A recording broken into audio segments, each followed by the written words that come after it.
This was once a wealthy nobleman who was in possession of huge tracts of land, collecting a multitude of taxes and tithes. He had grown wealthy indeed. He was particularly fond of one item he received. It was a golden statuette, depicting a monster, bird and human frolicking together. The nobleman loved the statuette and would spend with his every waking moment staring at it. Servants claimed that they had seen him talking to the statue, embracing it, and sometimes even licking and tasting it with his tongue. He was like a man possessed. One day a bedraggled peasant asked for an audience with the nobleman. He had come to beg for the return of his work, as it transpired that he had crafted the nobleman's beloved statuette.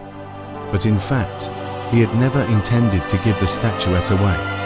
He claimed it was dangerous, that people became slaves to it, that they desired it to become real, and he'd paid a terrible price. The peasant rolled up his sleeves to reveal his skin. It was swollen and sore, but with no ordinary inflammation. Tears welled up in the peasant's eyes as he begged for his statuette to be returned.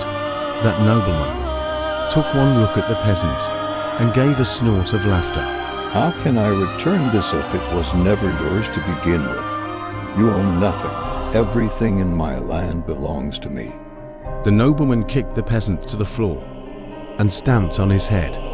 He would not stop until the peasant agreed to give him everything he owned, every last coin. The event acted as a spur for the nobleman's violent tendencies. He became desperate to assert his authority in any way he could, and imposed even heavier taxes on his tenants.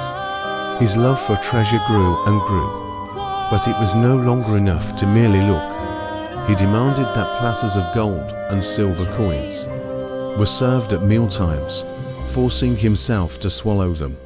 Eventually growing tired of suffering in silence, the peasants rose up against the nobleman, looking to unleash their years of pent-up rage.